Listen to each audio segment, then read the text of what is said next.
You can count on me. Okay, so once upon a time, I lived in Austria, and I told my family that there wasn't any way that I was going to be able to come home for Christmas, mainly because I was coming home in February because my best friend is getting married then, and I'm in the wedding. So what happened was, I started looking at flights about a week and a half before Christmas, because I started looking at my finances and realizing, hey, maybe I can go home, which I didn't think I could do before. I found a reasonably priced flight, and talked to my best friend. I booked the flight a week and a half before Christmas, to fly home for 2 weeks. The only people that knew, or the only person that knew at first, was my best friend Ashton, and my roommate here knew because I was trying to figure things out. But yeah, the only people in the States that knew were Ashton, her family, because I had to stay with them on Christmas Eve, and let's see who else. Oh, the pastor of my church, and you'll see why in a second. I thought to myself, hey, you know what? It'll be really fun if this is a complete surprise.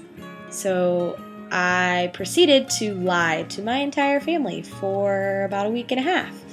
Developed this elaborate plan where I told them that I was actually going over to one of the teachers that I work with's house for Christmas. And here in Austria, they celebrate Christmas on the 24th and not the 25th. And so I was completely covered for my day of travel because I actually flew out and traveled home on the 24th. I took 3 trains the morning of the 24th to get to the Zurich airport in time for my flight. And then I flew from Zurich to Toronto and Toronto to Atlanta. From Toronto to Atlanta, I was on the world's smallest airplane. I mean, seriously, if you saw a picture of this thing, you wouldn't even believe it. Propellers, people, propellers. From Toronto to Atlanta, crazy, right? I flew home, I stayed at my best friend's house on Christmas Eve, and the next morning I went to church where my family was on Christmas, and I hid behind like this partition type thing, and then, you know, the pastor said something about, or the person giving me a message, because our pastor wasn't actually there, said something about, you know, family and all this kind of stuff, and it came out from behind the partition, and, you know, they still didn't see me though because I was really far, it was really dark, and so he said my name, he paused and he said my name, Ashley, and my sister Wendy was just like, no! And she said later she thought that they were like tricking her and that I was going to be on Skype somehow. Anyways, yeah, I surprised my whole family, and, you know, everybody jumped up, you know, and then I was like, hello, I'm here, and everybody jumped up and started crying and hugging, and it was really great.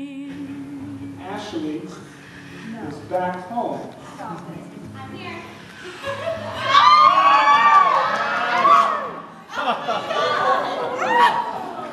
Ashley is back home from Austria. Our surprise. Yes, we stung you. It was a sting operation. Did you hear her sneeze?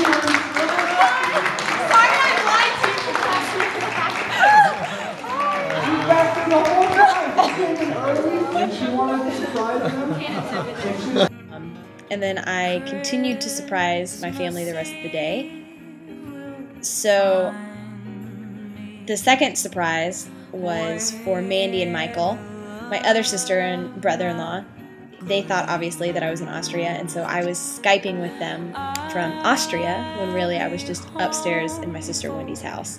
Yeah, so I kind of pulled a fast one on them, which was pretty fun. I figured it's easier to show you in person.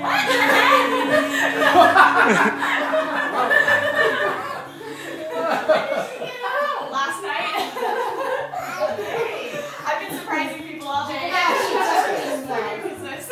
Ashley's at Caden's house. He was about to blow it because right before he came in, oh, I should have Caden's house. I know. Skype. I wouldn't have gotten it.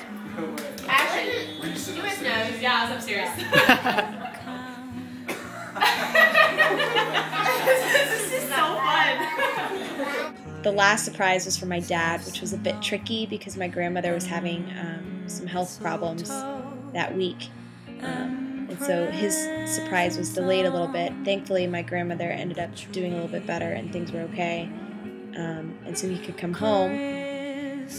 And his surprise was actually the one that scared me because he scared me, I scared him, but he also scared me because he screamed so loud. I grabbed his chest and I was like, oh great, the last thing I want to do is give my dad a heart attack. But yeah. I'm so sorry. Oh my God. I'm sorry. I came home and surprised everybody. You sure did. And you're the last one to surprise. That was my Christmas. I had a lovely 2 weeks at home spending time with my friends, my family. And yeah, if you ever get the chance to surprise people like that, I recommend it. It's a lot of fun.